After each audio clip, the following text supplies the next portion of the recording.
So in another video I had mentioned that I ground my way to Legend this season basically using 3 decks, and those were Sorcerer, Archer, and Assassin. This video is going to take a look at my Assassin list, though I gotta stop right there and say it's not my list.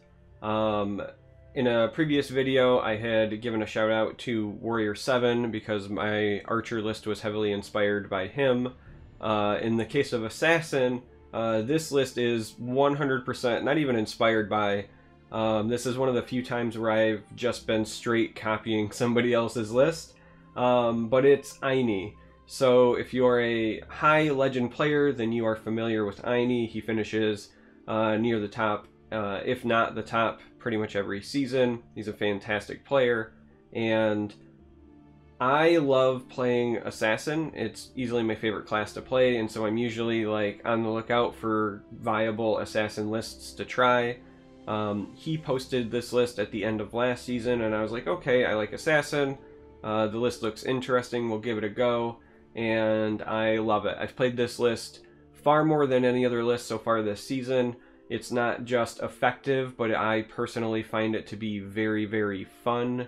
It fits my play style, and it's got some like sneaky good includes, at least in my opinion, for the current meta. So when you're looking at this list, it's very much a like tempo oriented list. Now you've probably heard that term a few times before, but tempo really means like setting the pace. In this instance, you're going to be like fighting for control of the field lane, and then using that control to press your advantage. And a lot of the way that you fight for control is either through what I call like free tempo cards. So Goblin Skulk is a superstar. I talked about him a bit in my Archer video, but I think he might be the best 2-drop in the game.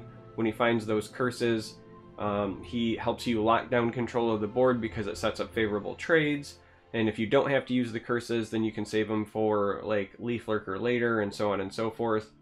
But outside of Skulk, this deck runs a fair amount of creatures with lethal, and those are important because once you've established control of the field lane, if you even just have like a creature with lethal there, you can really put a damper on control decks specifically, because they can't just throw a large guard in your way, right? They can't just drop Mage, they can't just drop Hive Defender, because you're going to eat it. So they got to deal with your lethal threats first, and then try to wall up. Perhaps the best card in this deck, at least in my opinion, or at least the reason I've been so successful with this deck this season, is Nimble Ally. Nimble Ally is the reason that we run such a heavy agility list. Him triggering and being a 4/4 with lethal for the cost of 3 is massive. Again, I've been playing against a lot of Control Mage and Control Monk this season. Control Mage is the archetype I've played against more than any other so far this season. And so if you can on turn 3 drop your Nimble Ally, it completely locks them out of playing Hive Defender on turn 4. They either have to bolt your guy, or they have to do something else, because he will eat Hive Defender and survive. It's not just he trades even with, he eats it and survives, and he's cheaper. So that is a huge tempo gain in terms of controlling the board, in terms of card advantage, in terms of Magicka efficiency. It's just, he's been a superstar. He's been pretty outstanding. So that's why this list is such heavy agility. I know that there is a heavier blue list that's out there, and some people enjoy that, and I enjoy that as well, but I've personally found this one to be more effective, at least in the current meta, because of Nimble Ally. I'm just going to be honest. The only blue cards we run are what are basically the essentials, right? Firebolt for the early game, Lightning Bolt because it's the best blue card in the game, Supreme Atromancer as a finisher. That's pretty much it. The rest of it is, you know, lock down control of the field lane, push your advantage. You have a lot of reach between Lightning Bolt, Cliff Racer, Tazcad, Supreme Atromancer. You can close out games pretty easily with all of those, so just establish a lead and then punish them. In terms of controlling the board, it's played very similar to Archer, so you use your lethal creatures for efficient trades, use your big bodies, so Nimble Ally again, 4/4, great. Murkwater Shaman, again, helps control the board. He's a must-answer threat. They really can't afford to let you generate a couple of curses out of him, or it's going to just be game. Leaf Lurker is a body and usually kill something, so that's tempo in your favor. Again, it's very, very similar to Archer. Deshan Avenger is actually really amazing. Some people, when I'm playing this deck on stream, will ask why not run, say, Sodder's Agent. And the truth is that the 2 health and then subsequent 1 health are just a liability. Having the 3 health matters for the Avenger. It does still die to things like Ice Storm, but it doesn't die to Firebolt. And when it comes back to life, it doesn't then die to Rapid Shot, Curse, Skaven Pyromancer. The health is more important than the extra attack power and or the guard that you would get from Sodder's Agent. So that's why you run Avenger in that slot. Brotherhood Slayer and Astrid can sometimes generate you contracts, and so those with the occasional discount from Thieves Guild Recruit can set up some pretty wacky turns. I had a game where I think I played Supreme Atromancer on like turn 5 or something like that, just because I got a couple of contracts and a discount. So it's not consistent, but when it happens, it certainly feels good. Yeah. I really enjoy the deck. I'm having a ton of fun playing it. Like I said, I've played this deck more than any other deck this season by far. In fact, I probably have more games on this than the other 2 combined, just because I enjoy playing it. So hats off to Aini.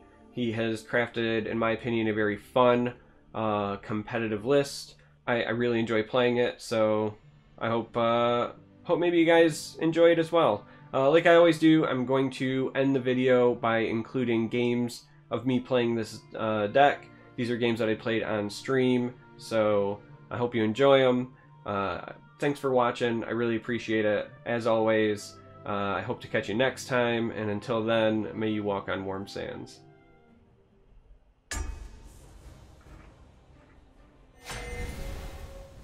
Battlemage, uh-oh. Going first as well. Uh-oh. Alright, so I really like our hand if he's on combo. If he's on aggro, like, that's a really shitty matchup for us.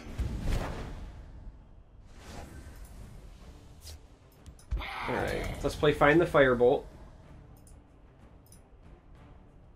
Also, this unfortunately doesn't tell us anything. I've seen this ran in both versions. Hey, we won!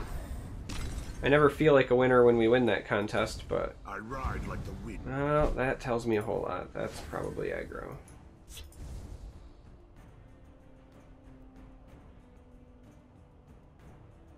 Just give me a name.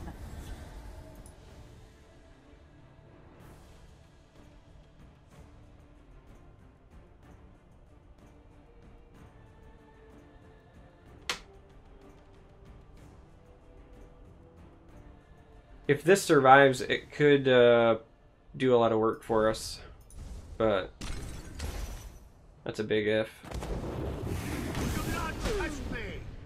Blood at your feet!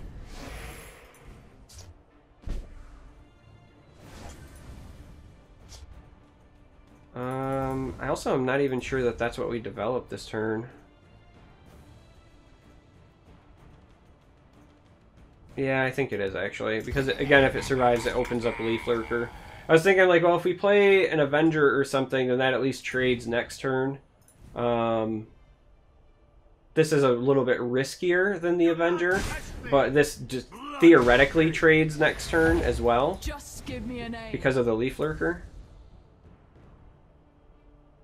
But then also gives us, Careful there, friend. that. A strong arm is what you need. Yeah, see. That works out pretty well. Now, he might be running a lit, so attacking here could be risky, but... we're gonna go ahead and curse. I also think we Leaf Lurker on this side to potentially trade in, though I have to feel he's got like an item or something that he's gonna...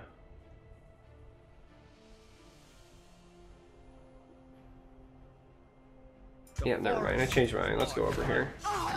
It's Nothing Definitely get rid of that before he has an item to throw on it. And that's it. Okay. We can just kind of bleed him out. So the big problem here is that he's like a turn away from Jarl.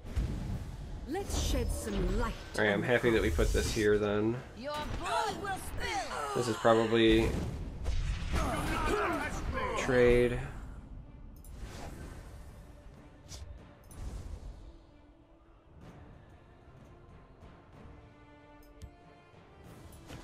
Duma, Alright. take you. By Stendar's mercy. Let's see what we draw, I guess, before I commit. And They make it too easy. we could have saved the contract to get an early Atromancer off, but I have you now. I feel a storm coming. I feel like it's- ride like the wind. oh yeah, that's an issue.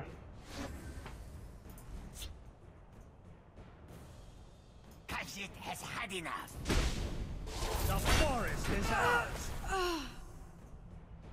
Duma, take you. My scales move in shadow.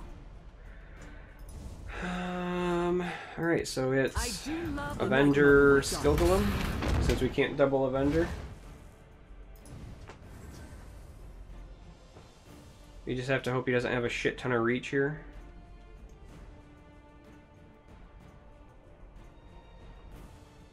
I think he actually has to trade at least one of the guys here, because we theoretically present lethal just with our board.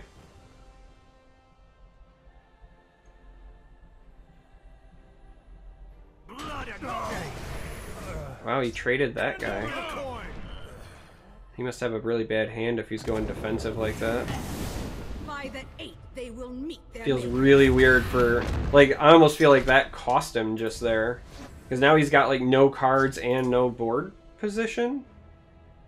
That felt very strange to me. Come dance with death. For the Black Hand. I mean, I know we're about to give him some cards, but... let's make it so he doesn't get a free tome. And develop another sticky threat, since we've got both Atromancer and Bolt I as do reach. love a good fight. So even if he has double Lightning Bolt, that doesn't kill us right now. Even if he has double Mace, that doesn't kill us.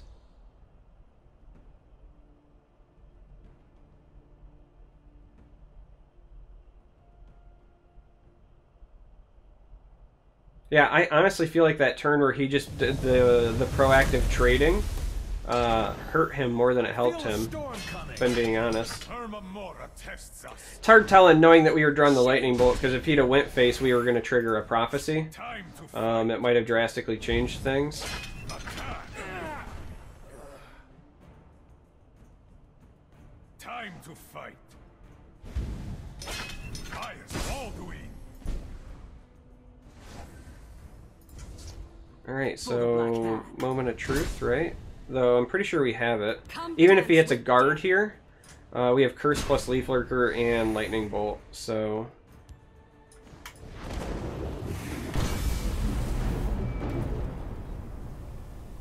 we were fine. Yeah, that turn that he traded, it's hard telling because we were potentially going to have that Lightning Bolt Prophecy, but it felt really weird that he opted to trade as opposed to going face. Monk, huh? I don't think I want any of you in my opener.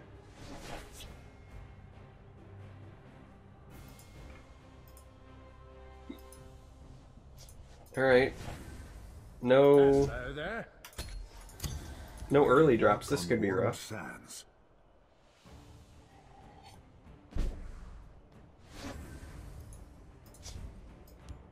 They make it too Alright. easy.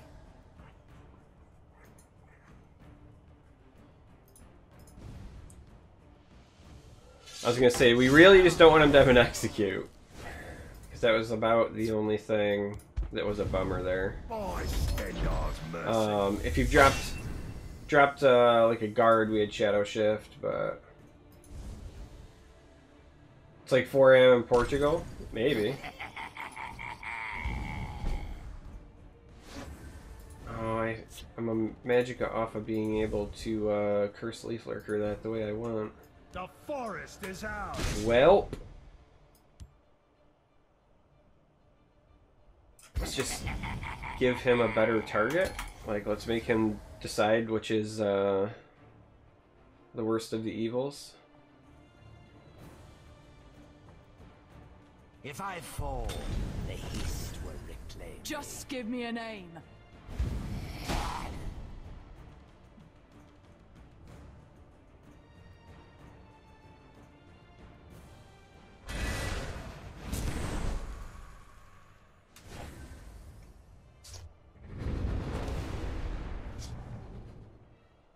Yeah, that really creates a dilemma. The forest is ours. Because I can Leaf Lurker one, but not the other.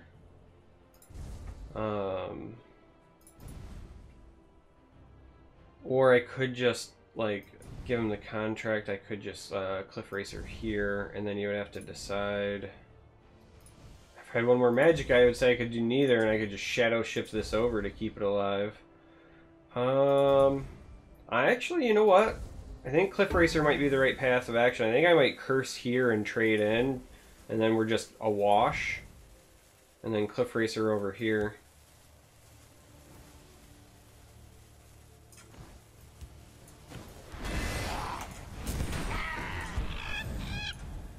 I think that's probably correct.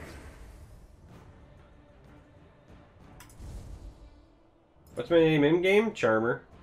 I mean, you should be able to see it bottom right. It's nothing flashy. Just is what it is.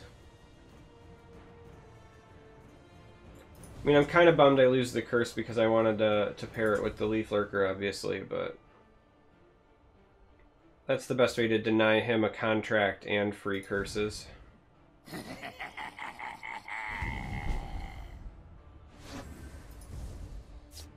Well, that's not very nice. Alright, guess let's push the damage while we can. What have we here?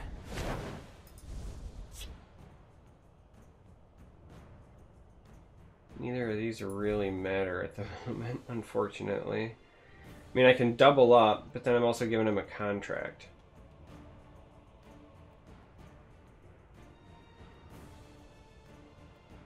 And a contract is kind of a bad time. Because he'll curse the one and trade in, do the other. Then at least he gets rid of it. Yeah, that's probably still correct. It's probably still correct. I don't like it, though. I really don't want to give him a contract. Because theoretically that powers Dawn's Wrath this turn if he wanted, and Dawn's Wrath on the field lane would be a bummer.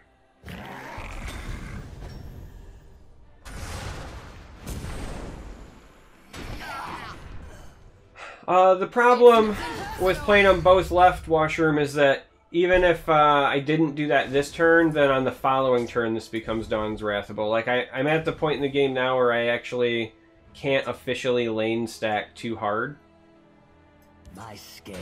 So I have to consider Dawn's Wrath in all of the potential plays. Let none defy our Oh, temple. that's brutal.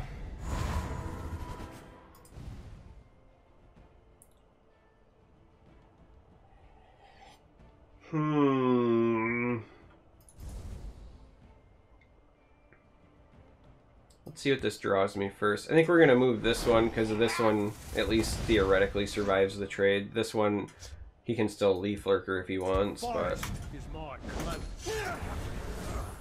we'll do that. This is very, very welcome. So this this gives us some reach here for the next couple of turns. I was more upset about this gaining life than I was the actual body. Alright, so no finish off, no minus minus. It's still good for us. Alright, that's not so good for us.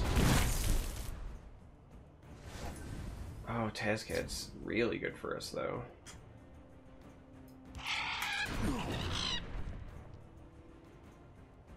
Doomon, take you!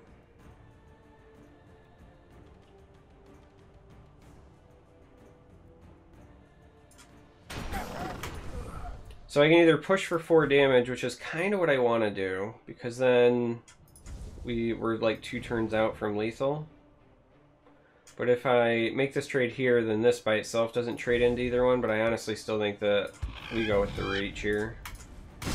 Like, even if he then blows up the left lane, I think just because of the nature of our hand, normally I would just trade and continue to fight for board control, but at this point he has to like gain a pretty significant amount of life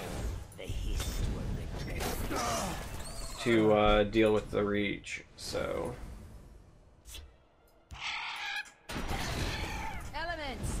Oh, he's hitting a prophecy. No es bueno. No es bueno.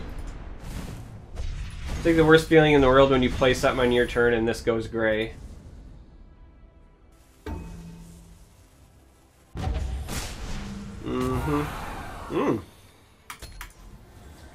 I am very surprised by that turn of events. Hi, Teal Boy. Hey, Lucky. I would have thought you to be sleeping. You cannot hope Oh, Mirek, we're fine. We're fine.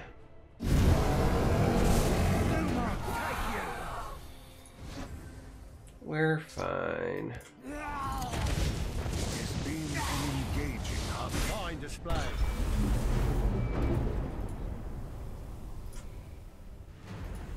Yeah. Going first again.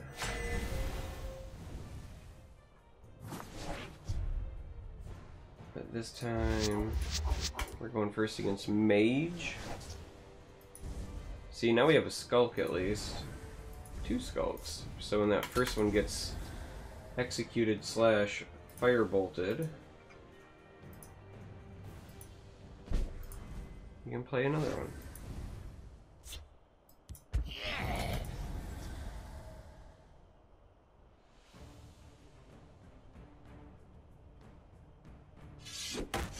Shocker.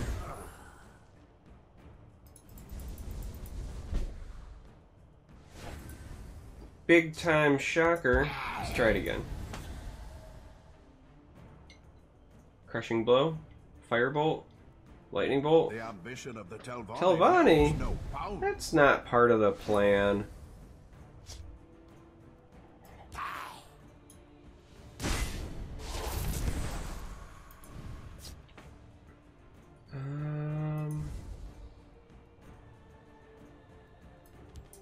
We can go there, that's fine. Because if he has a Hive Defender with Cursing Cliff Racer, we can trade and survive. That's the biggest concern. Downside is we've kind of put like no pressure on him right now, but...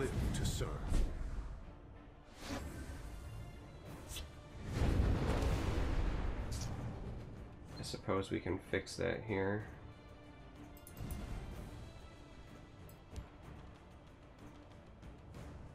Yeah. Let's do this first and see what happens.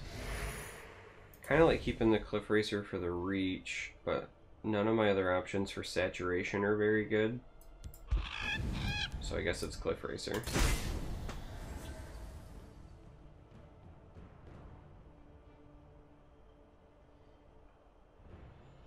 Like we could spend 4 to do those 2. Our temple.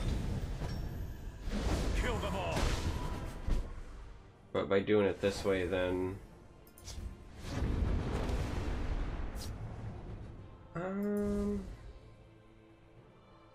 It's tempting, but it doesn't do a whole lot for me. Let's do that.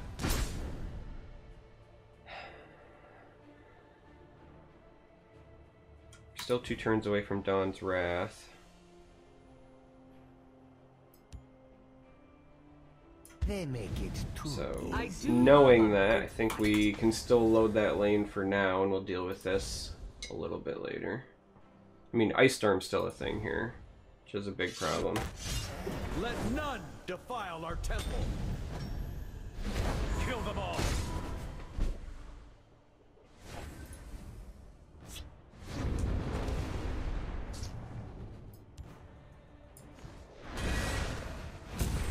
Come dance with death.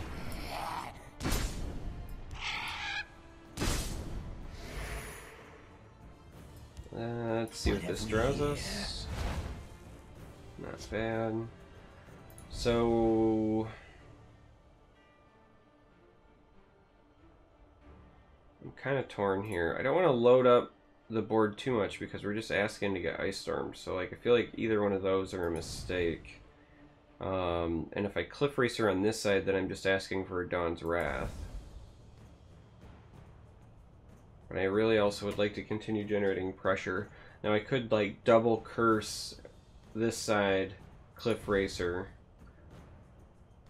which also helps potentially dodge Dawn's Wrath, but then I've got like no cards left, right? Like no way to react.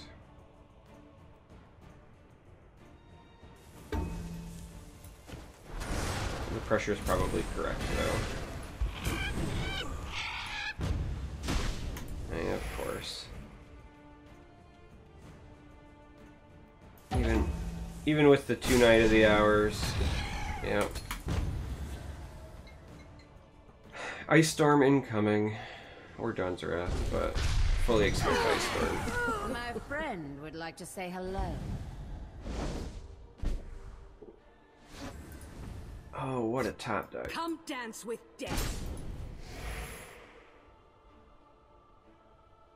So, it has been written. Let's go then. My time is precious. That was actually a really timely top deck. The only thing that would be better would be like Atromancer this next turn. So, it has been written. Holy Fate Weaver, Batman. My friend would like to say hello.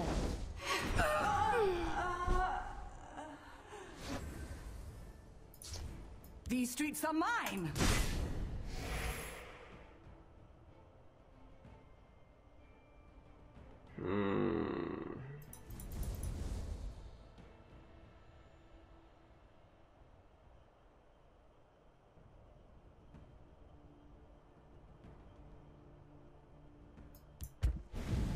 Ifra stands with me. Ifra stands with me. Just give me a name. Let's do it that way. Ice Storm is still a problem. It clears everything but this one on the right. At least the Sweet Dawn's Wrath doesn't take us both out though. And since he's played one Ice Storm and no Dawn's Wrath, he Hail Marys on the Dragon Priest.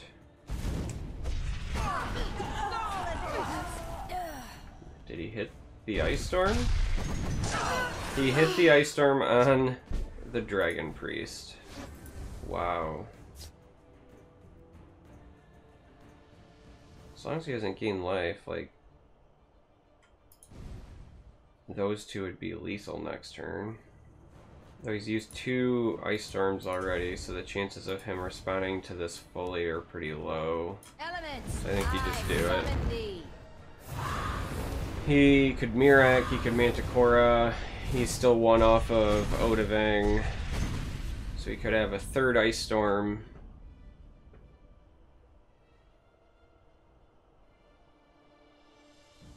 Well fought. You cannot hope to outrun Mirak.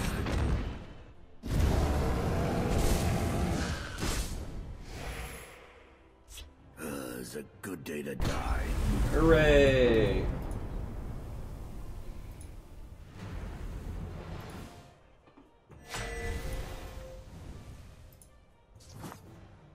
Monk. I mean, I have to assume he's probably Control Monk, right? May you walk on warm sands.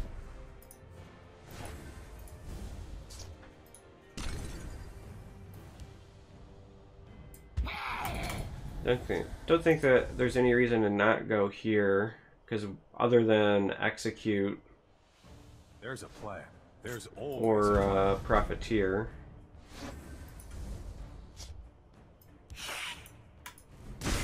What have we here? Woo! Look at that. Look at that top deck. Nicely done. You have this God, I never thanked anybody. We'll hold, no matter what.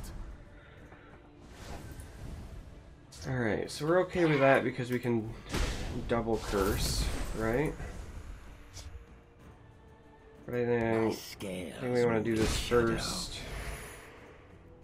See what we draw.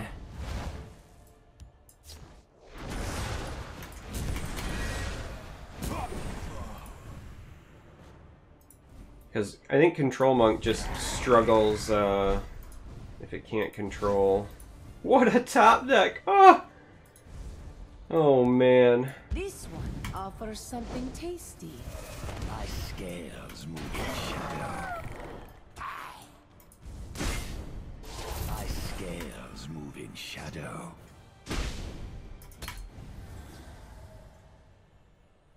He gave up the healing for that? Oh. Good news. Yeah, like he's already got all my curses out, so he did his job. My scales move in shadow. Customers only. I do love a good fight. Yeah, as long as we can control the field lane, I think we're fine. Control Monk really needs control of this, typically. Alright, this could be a problem if he high rolls. Alright. That was definitely not what I wanted to see.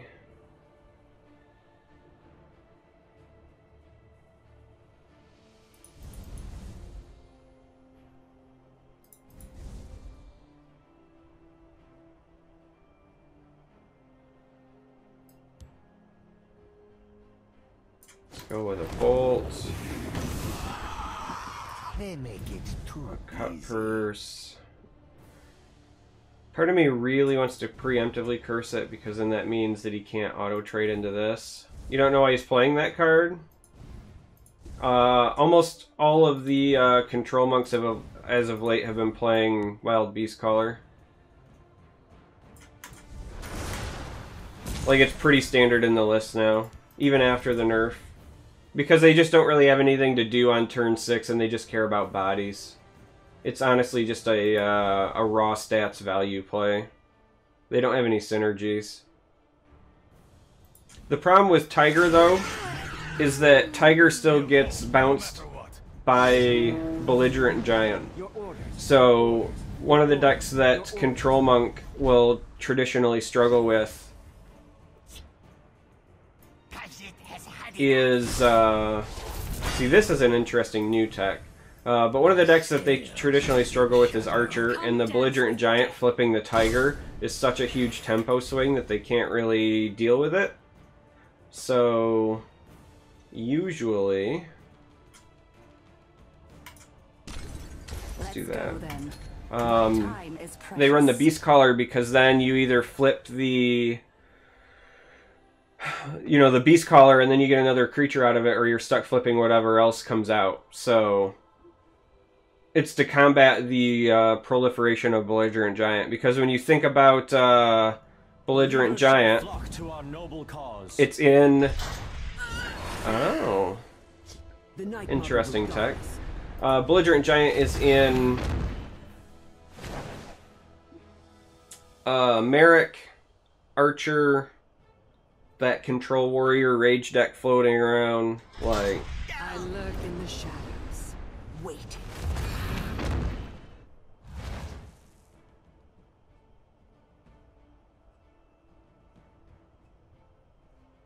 I hear and obey.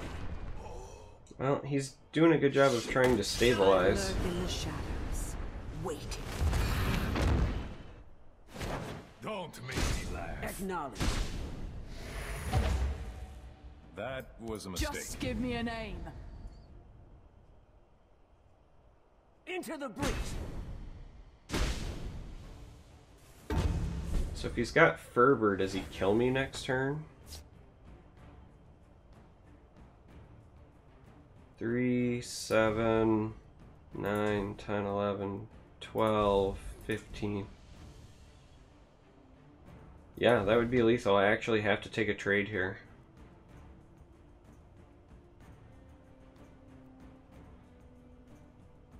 If I trade with this, I get to play Supreme Atromancer this turn, which feels like the right play. It's just not my only play. Because if I trade with this, then I get another body back. But this is probably still correct. Come dance with Let's do that, get the potential prophecy out of the way first. Elements, I summon thee.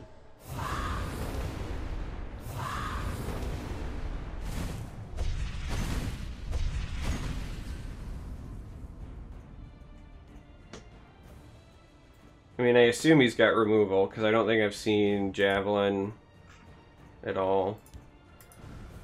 Can't Manticore yet, though. He can Fervor, but that's not enough on its own, and he can't Fervor and Cliff Racer, which works to my advantage.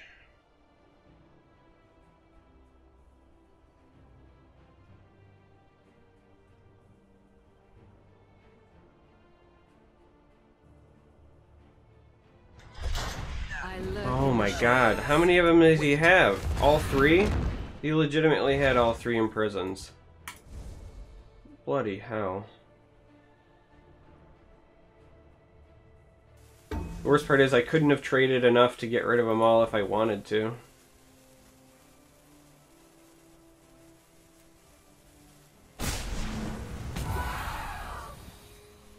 Well, I think we might be dead here, gang. Should have done that first before he jabbed. He would have fetched. We I hear and obey. Don't make me laugh. A hard-fought victory. Yeah, it would be a hard-fought victory if I had anything.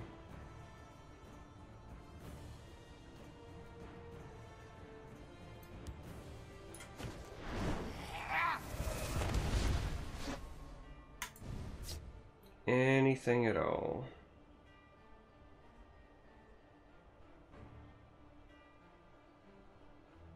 So I can trade here, and he's gonna have 1, 2, 3, 4, 7. He can go as high as 13, so a Divine Fervor and a Cliff Racer would win. But again,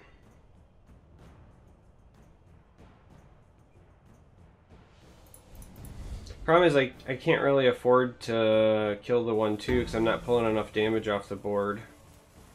Come dance with death. Like I've just gotta.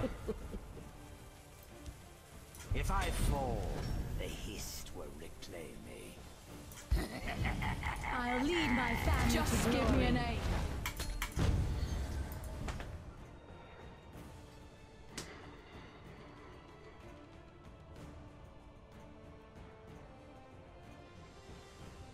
Yeah, I needed Lightning last round. I needed Cliff Racer last round. Tazcad last round. Supreme Atromancer last round, right? Like, so many cards I could have drawn that would have let me finish it that I didn't.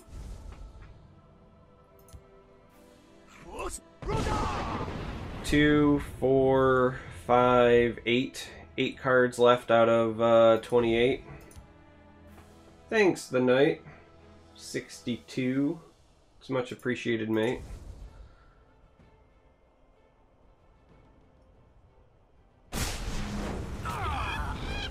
Alright. There's the Cliff Racer.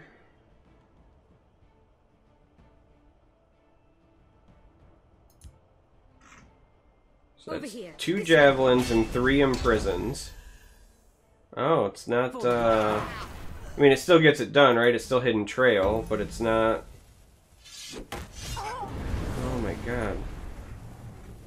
And 2 Executes now. 9, 11...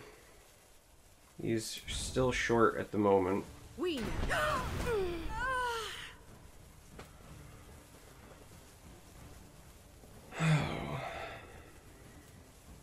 He's played so much removal. So many cards. He doesn't want to give me... Come on! can't even attack here because he left it where he did, which was smart. Alright, more math. 5, 6, 7, 8, 9, 10, 11, 12, 13. He would have lethal if he has another Hidden Trail and or Divine Fervor if I trade here. But again, I'm not sure that I have any other outs. He would also have lethal if he has another Cliff Racer, Tazcad.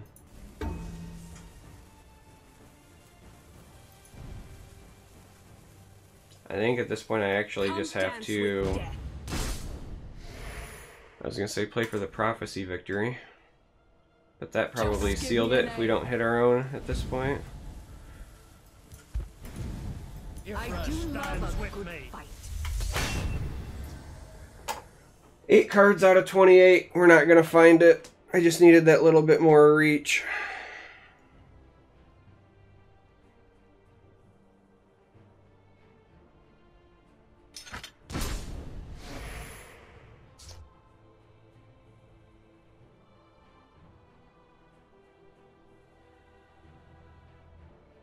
We'll hold, no matter what. He's digging because I think he wants to skip that last rune. And I'm sure he's going to find a way to do it. So I'm going to have one more shot at a lightning bolt. Of which we have 2 left, because I think we've only used 1. So we have a 1 in 13 chance of pulling this out.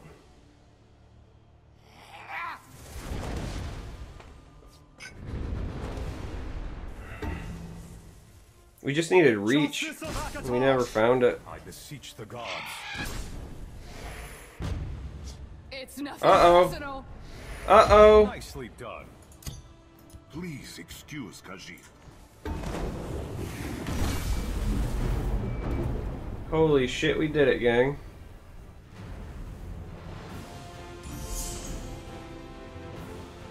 We're going second. Against warrior. 3 warriors in a row. With the ring, I think we keep that. Would have liked to have seen a 2-drop though. To your house. That's still not a 2-drop. Rip hopes and dreams. It's gonna be control then? Or maybe he just also has a bad hand? Ifra stands with me. Now you see, yeah. I mean, I was talking about it on Twitter earlier because I was saying that I share a birthday with Star Wars. The waters of life. Both, I mean, do I want the damage here or do I just care about Murkwater? Because part of me feels like I just care about Murkwater. The forest is ours. Both A New Hope and Return of the Jedi debuted on May 25th, and Empire Strikes Back debuted on May 21st, which is my son's birthday.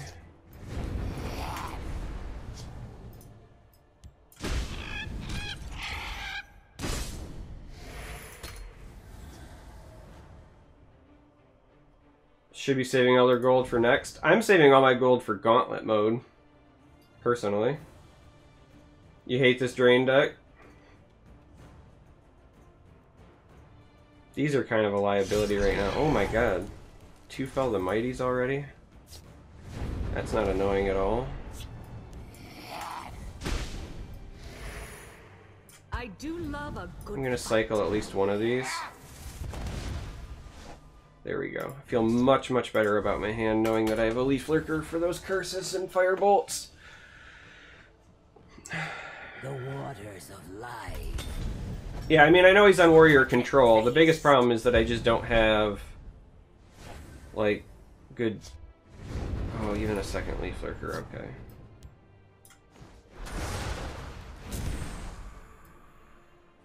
I'm gonna save a curse and use one of the fire bolts, I think. The forest is my cloak.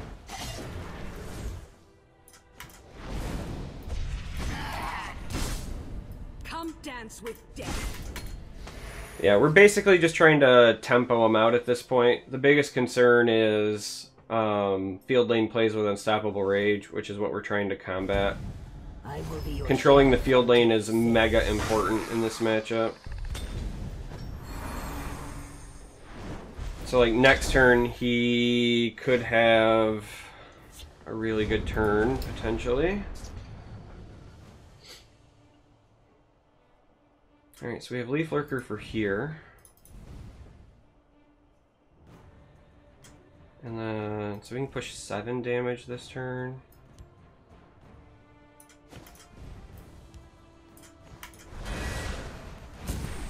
The forest is my cloak.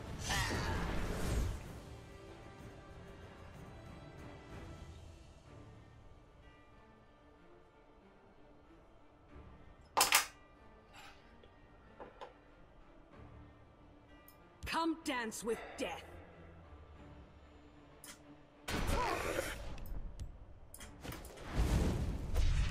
Yeah, let's do this. I think we're gonna Shadow Shift 1 away as well, just because I don't want to risk like Rage crushing everything.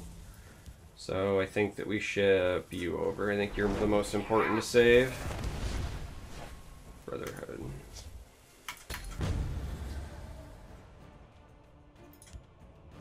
So the biggest thing we're worried about right now is Deviler Rage. Alright, now we worry about Shackle or Drain Life. Actually just Shackle. the waters of life. Alright, that's legit annoying, but we still threaten lethal, and that's the important part. Duma, take you. And there we go. Come dance with death.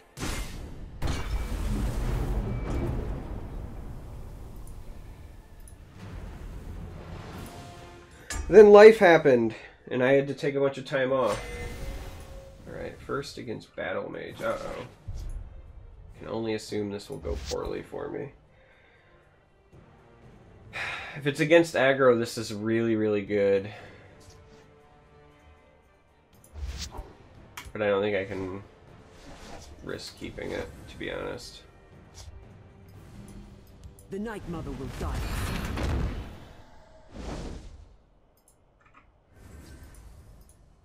Also, if it's against aggro, having main hand curse isn't the end of the world, but...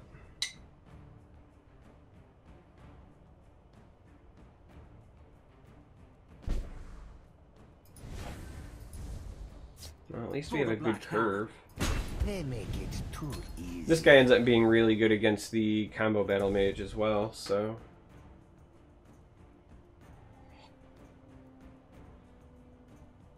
And this is who we really wanted to see last game. This is the... Oh, yep, it's aggro. This is like the real superstar against the control mage matchup. Because that guy says... Alright, so now we have an interesting decision. I think that it's probably still... just Nimble Ally Curse, as much as I want to play that. Wow, we whiffed. We got a blue card on top. So I was starting to say, this guy's so good against Control Mage because he eats Hive Defenders. Hive Defender's one of, if not the best 4-drop in the game. Like, it's just phenomenally statted, and it does what it does almost better than anything else. But this guy, when he triggers, trades with and survives. Ooh. Kind of playing with the no whammy button there. I mean, if he does get a free creature out of it. Wow, alright. If he does get a free creature, there was a good chance that we could respond. But if he's really on aggro and we just went 2 runes without hitting something, that's also really good for us. Hey, Halbrand! Follow me, men. Alright, now I'm legitimately confused. I'm not used to seeing this and this in the same Battle Mage deck. The forest is ours. Completely catches me off guard. Has had enough. My scales move in shadow. Let's just do that. I don't think I want to give him another rune here.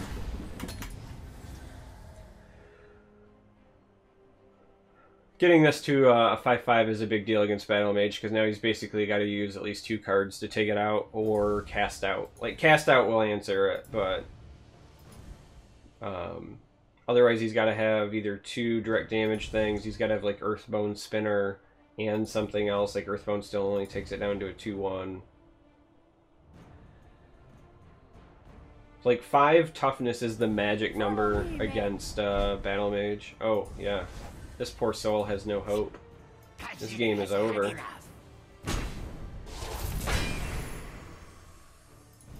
Sadly, though, it looks like we're still 1 damage short, which means I'm gonna have to trade. I mean, it's not the end of the world, but we're gonna have to trade. The forest is ours. My scales move in shadow. For the Black Hand. I mean, even if he has Ice Storm, like, he still loses. So there's really no reason to not flood. I'll lead my Right? family to the In Lord. theory, in a normal matchup, you might consider not doing this, because, like, Ice Storm pulls off everything but the kitty, but if he has Ice Storm, he fight just is loses, done. so... I mean, it looks like he just loses anyway, so I guess that works too.